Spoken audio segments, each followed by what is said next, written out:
Hello everybody, welcome back to Beamng.Drive with a bit of a challenge. We are here at the Juggernaut, Utah course. Our goal, start here and drive all the way to the other end of the map via the river. Doesn't seem too hard, but we're not allowed to use any roads. There are roads around the course. You can see me driving on one right now. I'm not allowed to use those, that's cheating. This is going to be interesting because this is a DSC Scarab. It's a monster. It can go 70 miles an hour off-road any day it pleases, pretty much. It's a beast. But what if you take a more normal vehicle? What if you take a vehicle that doesn't wheelie across the finish line? What happens then? Alright, our first vehicle is the ETK 1300 series. This is the SUV, basically. In theory, it might be good. It's all-wheel drive, it's an SUV, so it has some ground clearance. But also, I'm a little concerned because it's an ETK, and ETKs in this game are not world-renowned for being strong. But I figured this is a good starting point, SUV. Let's see how the ultimate grocery getter fares through a desert canyon. Because, this is where it's, advertised to be, so why not give it its fair test in the Utah outback? Whee! That's a big jump. I'm going to try and keep the wheel axles alive as long as possible because steering can be quite broken in this vehicle. Whee! Also need to make sure not to ground it out and actually get it wedged. That is a problem with this vehicle. Just in the audio testing to make sure everything worked, I actually got it beached on a very small rock. So I do need to be watching out for that. So far everything is not too bad, but all it takes is one bad knock, one bad suspension hit, and well, we can lose steering, we can lose suspension. Looks like we're already starting to lose some suspension in the back. We're not very far along and it's already getting blown to pieces. It's carrying some decent speed though, 35 miles an hour. I don't really want to go much faster than this. I know it's redlining at first gear, but frankly, you don't really need to go that fast and it's just risking unnecessary damage. So we're probably not going to see that. The buggy exceeded that in the intro simply because it's an off-road buggy. But this thing is not an off-road buggy. It's a luxury SUV. That's definitely not a BMW X7. But, I mean, it's doing better than I had anticipated. I expected the suspension to already be gone. I expected the tires to be facing in completely different directions to the steering wheel. And I expected it to be broken down on the side of the road. But so far, it's not. I spoke too soon. We've not quite lost the front right, but it's not a happy shape and is pulling quite badly. It's pulling very badly, which is not what we want. If we could just, it's still steering, which is good, but I really don't want it to be any worse than that. That's not great. I was just saying that this is doing better than anticipated, and all of a sudden the entire wheel falls apart, mostly. We want to go this way. I did plan the route just to make sure that we had a consistency. Nope, please get away from the tree. That was close. That was very close. We cannot do that again. That would be fantastic. Oh, I don't like this. I don't like how it's pulling. I really don't like that. On the plus side, we do know which side to hit if we have to hit something hard, and that would be the right side, because the left side is so far in good shape. The right side, well, that's already damaged a bit. So, if we need to lose that, then so be it. That's the one I'd rather lose. But we are actually making it better than anticipated. Look at this, ETK is actually surviving. I'm honestly surprised. It's a bit big down here, quite big actually, and I'm a little scared about grounding it out, because, well, the suspension is rather low. I did go for the moderate comfort model in the hopes that it would have better suspension, you know, more road-going suspension, not sporty suspension, just to try and give it a bit more survivability, if that makes sense. Ooh. Nice and easy, leave it through there, don't hit anything, because hitting anything is how we got that wheel in the first place to look like that, which is not ideal. Oh dear, I can't turn. Ooh, that was close. I couldn't tell if that was destructible or not. Ow. No, no, no, no, thank you. Hey, it bent my wheel back. I mean, it doesn't steer anymore, but at least it's not pulling us along. So, I guess that's a positive. It's straightened my wheel out so that we only have one steering wheel, but it's not dragging us all over the place, so I guess I'll take what I can get. So there's a top tip: if your wheel is out of alignment, ram it into a wall. That's how you fix it, apparently.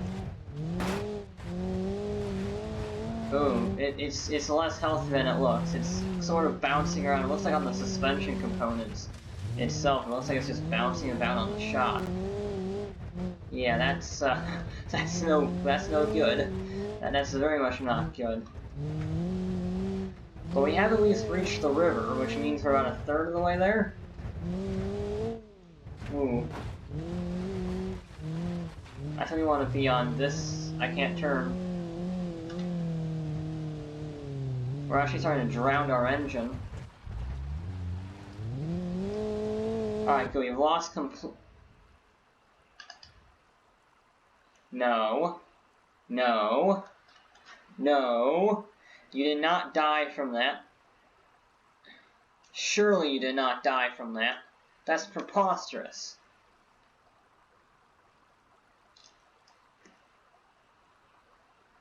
The engine died from that. I mean, I guess it makes sense given the state of the front of our car. I mean, we did just plow the engine directly into the river, but I thought it could have survived. I mean, it's deep water for sure, but it's not like it's exceptional. Vehicles have survived worse than that, and this thing just drowned instantly. Well, the good news is it kept steering all the way through. The bad news is, it drowns incredibly easy. Might as well call it David Dunn. This is our next vehicle. It's called the Beagle. And, well, it's an old British car, something out of British Leyland. Is it a rally car? Yes.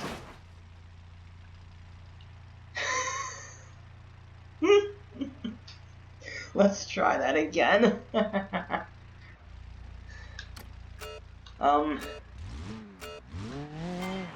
Is it a rally car? Yeah, it's a rally car. Is it designed for tarmac rallying? Also, yeah. Oh. Do I still think it's gonna survive very well? No. No.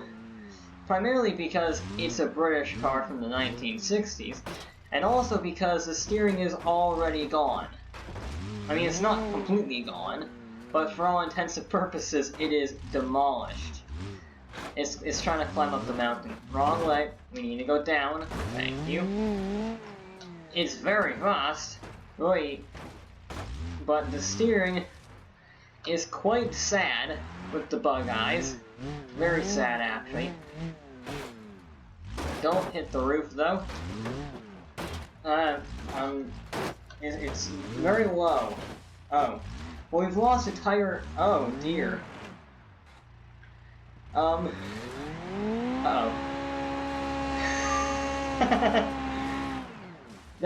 How is that? I have several questions as to how that wheel is still functioning. Uh-oh.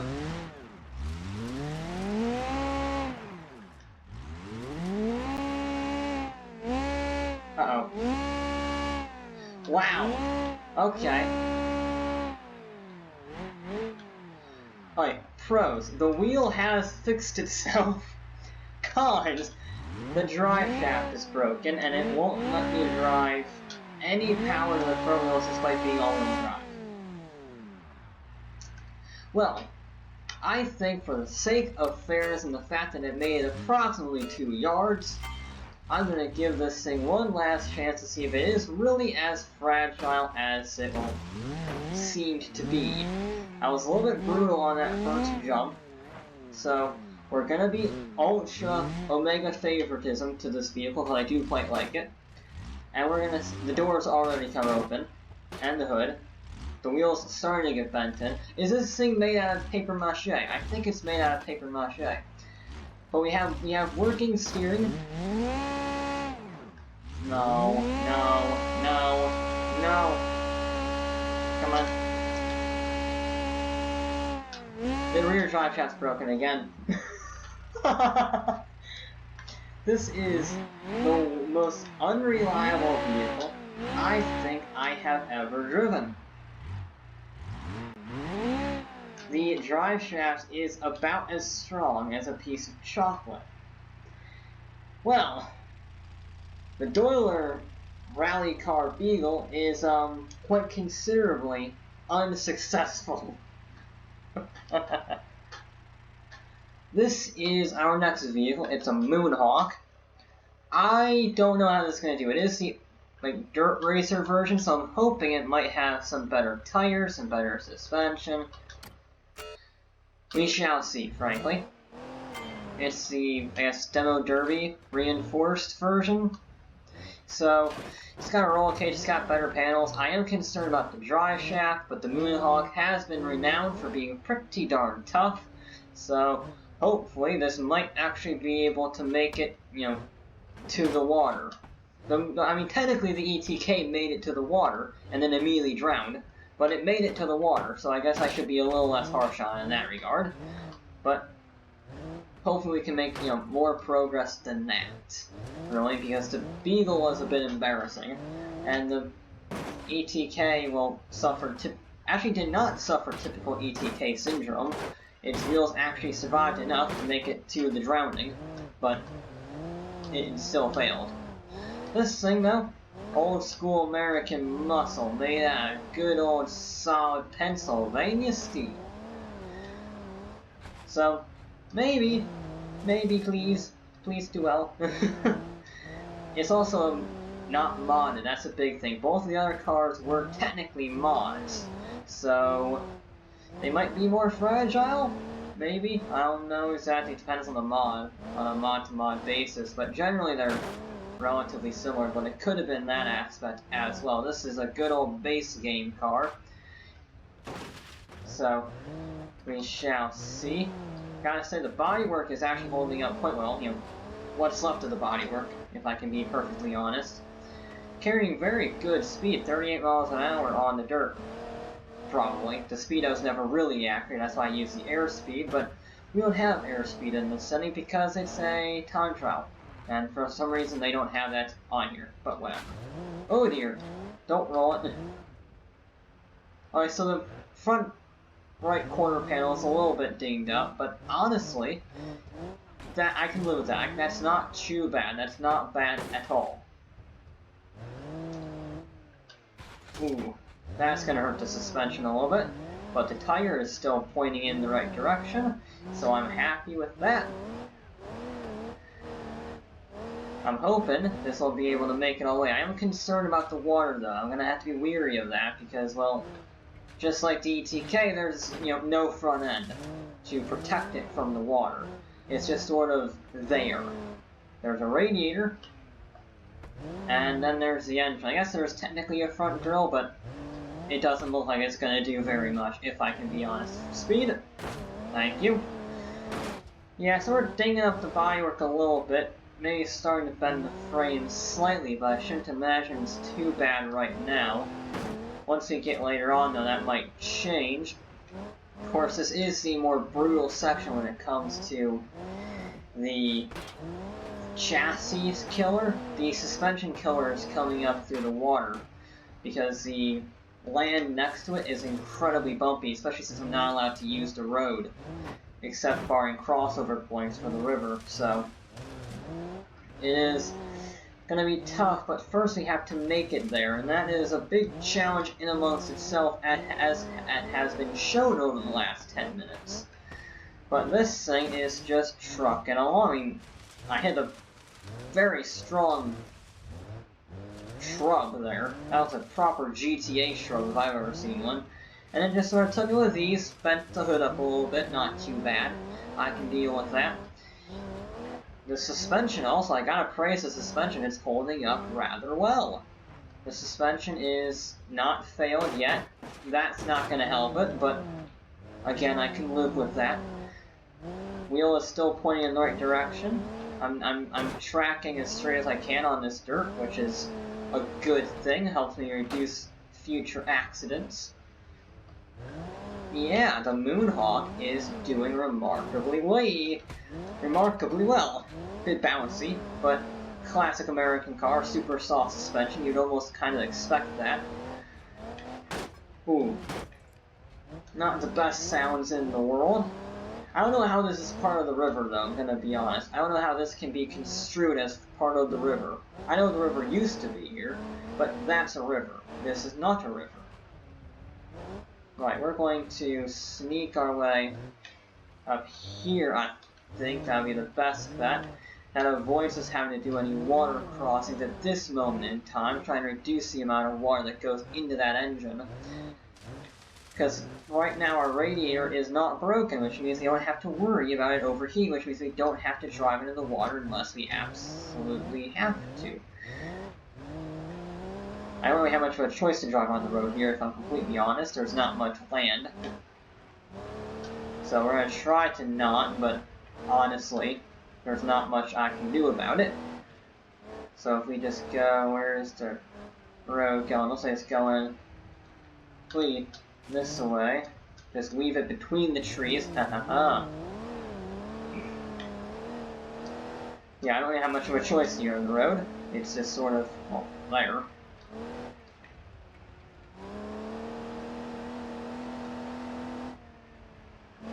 Right, now where is our turnoff?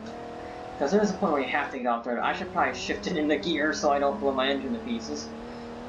Because we are carrying speed now.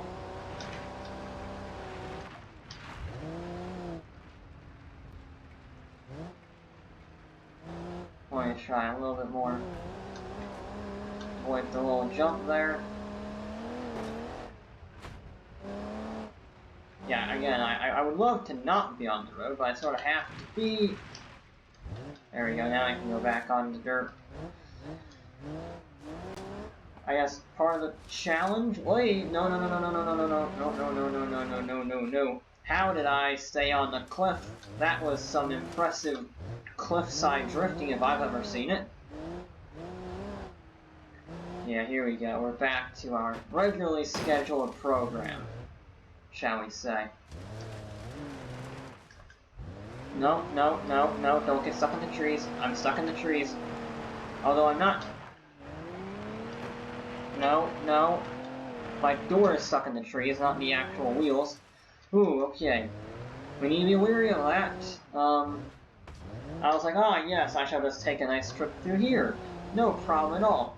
Gets my door stuck in the branches. Not the greatest plan I've ever conceived. But we made it. No harm, no foul. And the door's a little bit dinged up, but not much.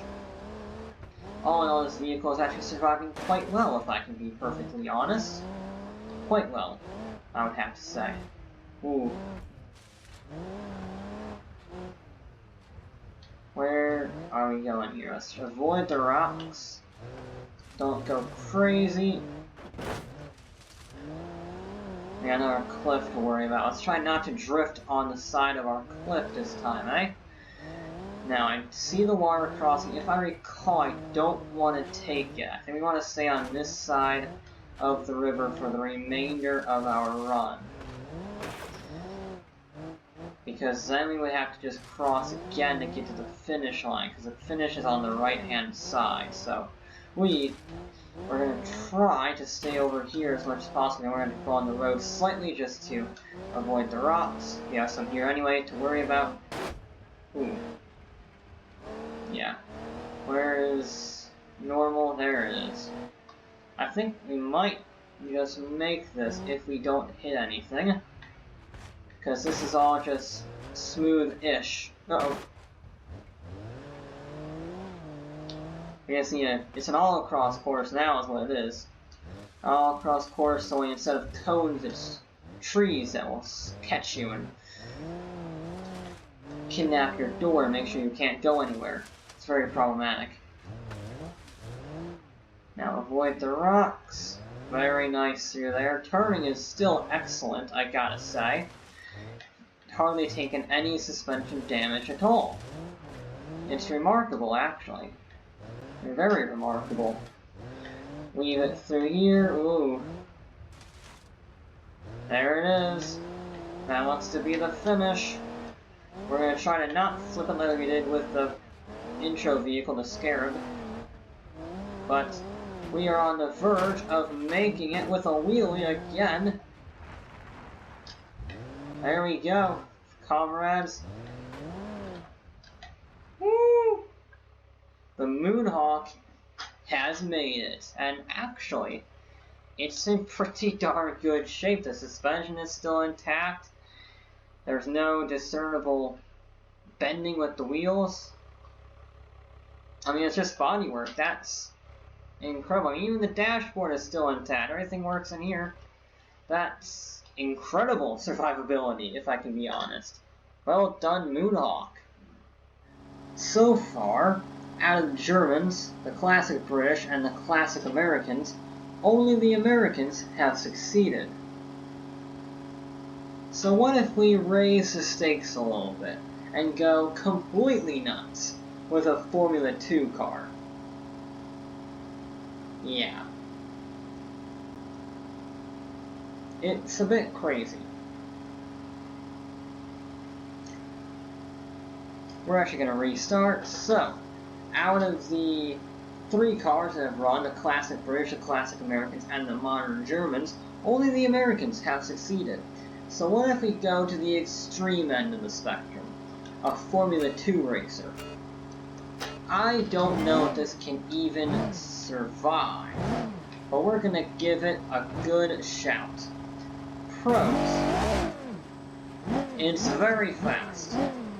It's very light. And it's very nimble. And the racing suspension might not be too bad. We have so much grip we can just drive up here and avoid everything. There's no rules about that. We've never had a vehicle that can actually do that. Ooh. And it's a race car. It's very strong. It's made out of the best materials I can possibly get. Now granted, it is a race, like a formula car, which means, yes, it might be very strong, but it's also very stiff, as you can see. But it's already doing better than the classic British rally car. Apparently. To be honest, I didn't expect it to make it this far. I thought it would have bottomed out and gotten stuck. But the Formula 2 car has already exceeded my expectations. Whether or not I'll be able to make it to the end is yet to be seen. But we're just going to make it a mile at a time. A mile at a time for the mighty Formula 2 car, the Dead Bull. Definitely not Red Bull of any kind. We also have so much power, we only need to use about 5% of it to make any sort of forward progress. So this has a surprising amount of off-road advantages, whether it be the absurd amount of grip that this car has from its tires, regardless of what traction or what surface we're on, because Beamng logic. And, well, again, I mentioned how strong the thing is because they have to have some stability for racing.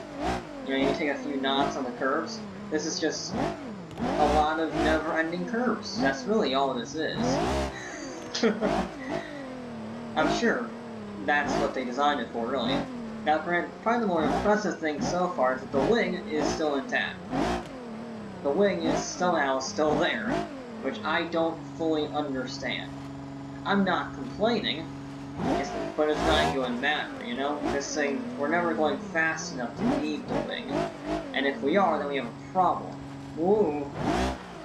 And actually, that's probably our biggest concern, the bouncing that you saw there, because it's so stiff it might bounce itself over and roll, and then we're done. Because it can't ride it with the node grabber, because there's no node grabber in these levels. So, yeah, we gotta be a little careful on that. The rear splitter has disintegrated, the diffuser, I should say, which is to be expected, let's be honest. We also, side effect of the bouncing, no steering. When you're bouncing around, your steering is very reduced, so if you have an obstacle you can't get out of the way in time, you might have a problem.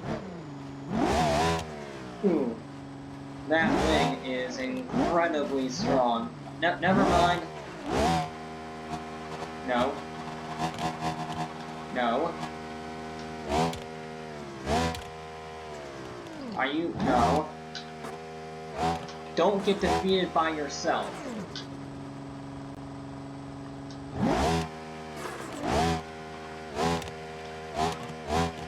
No, come on, baby, come on.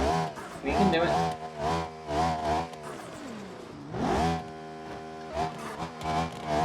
Remove the wing. Get rid of the wing, please. Okay, fine, you know where it's gonna go for then. I hope that rear wing removes itself. How is it still on? What sorcery is... I mean, I'm glad we're still moving. But it is quite sketchy, because the rear wing is lifting us off of the ground. Or the front wing, I should say. And it's causing massive problems. That is what I did not expect. I don't know how it's still on there. It must be crashing only to the bottom of the car or something? I don't know. I really wish it would go away though, because it's very much a problem. Now I'm amazed it hasn't gone away yet. Yeah, that's no good. We have to keep our momentum up now. Well, this is just for the new challenge. A challenge of driving precision.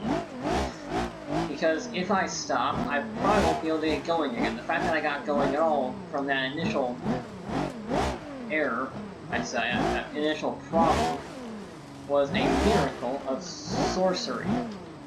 So now I have to keep my speed up, or risk losing any momentum that I have and getting stuck on my own car. That's a new one. Okay. I mean, well played to the rest of the car. The rest of the car has survived extremely well. I was fully expecting to blow my front wheels off and floor it down the mountain and try and get the front wing out. But they have held on, and the steering's held on, and that's bizarre how well the rest of this vehicle has survived. The front wing survived for an incredibly long time. It is now a massive problem. Ooh. But it has survived for a much longer time than expected, and now it's sort of still on the car, but instead of helping us, it's trying to end our run.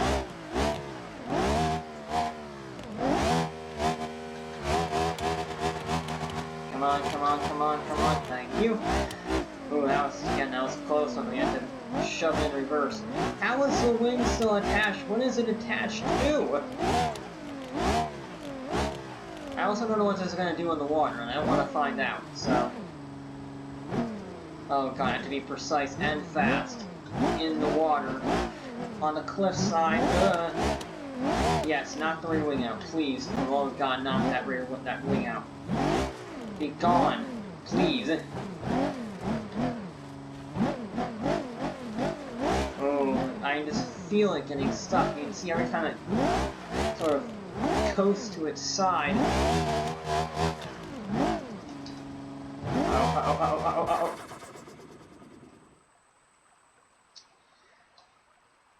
Well, What was it stuck on? Oh, it was stuck on the wood plank. No!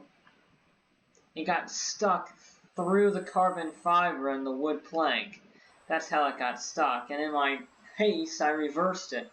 Because I was trying to make sure I never stopped moving, so I always had some momentum to keep that thing from bottoming out and getting stuck. And in my haste, I backed it into the water.